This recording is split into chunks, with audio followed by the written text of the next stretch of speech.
mobilitas sosial. Ada banyak faktor pendorong dari mobilitas sosial.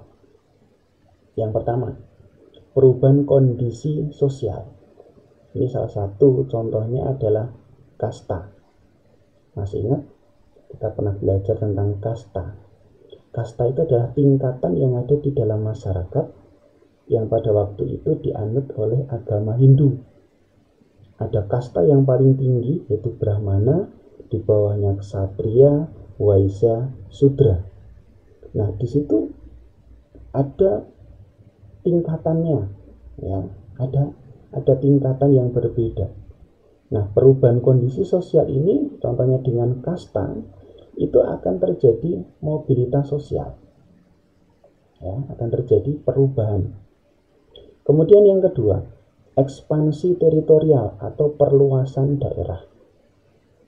Salah satu contohnya misalkan ekspansi atau perluasan daerah itu perkembangan kota.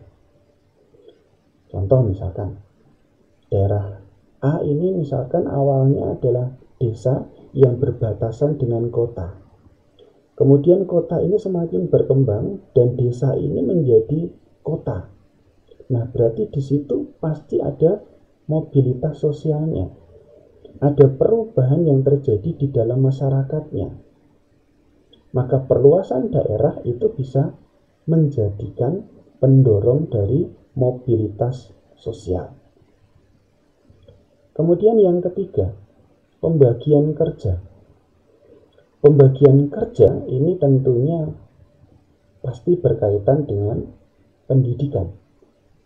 Semakin tinggi tingkat pendidikannya, maka orang yang akan diberi pekerjaan tadi akan melihat, oh kalau dia pendidikannya tinggi, maka yang cocok adalah pekerjaannya ini. Sementara yang pendidikannya rendah, maka dia akan mendapatkan pembagian kerja yang sesuai dengan tingkatan pendidikannya. Maka pembagian kerja di sini juga akan menjadikan pendorong dari mobilitas sosial. Kemudian yang keempat, tingkat fertilitas atau kelahiran.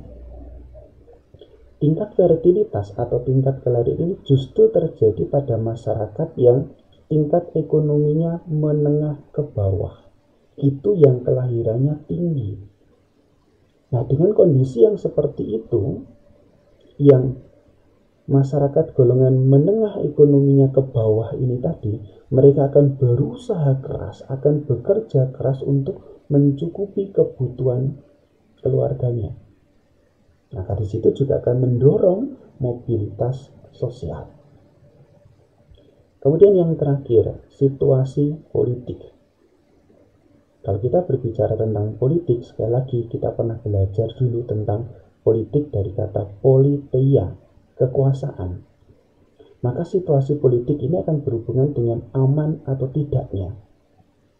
Kalau negara ini tidak aman, kalau daerah ini tidak aman, maka di situ akan mendorong masyarakatnya untuk mencari tempat atau daerah atau bahkan negara yang aman.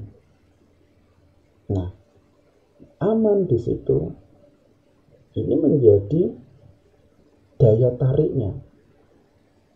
Tidak aman di sini tadi berarti menjadi pendorongnya. Maka itulah faktor-faktor pendorong dari mobilitas sosial. Begitu dulu untuk pembelajaran kita hari ini. Nanti kita akan lanjutkan pada bagian mobilitas sosial yang ketiga.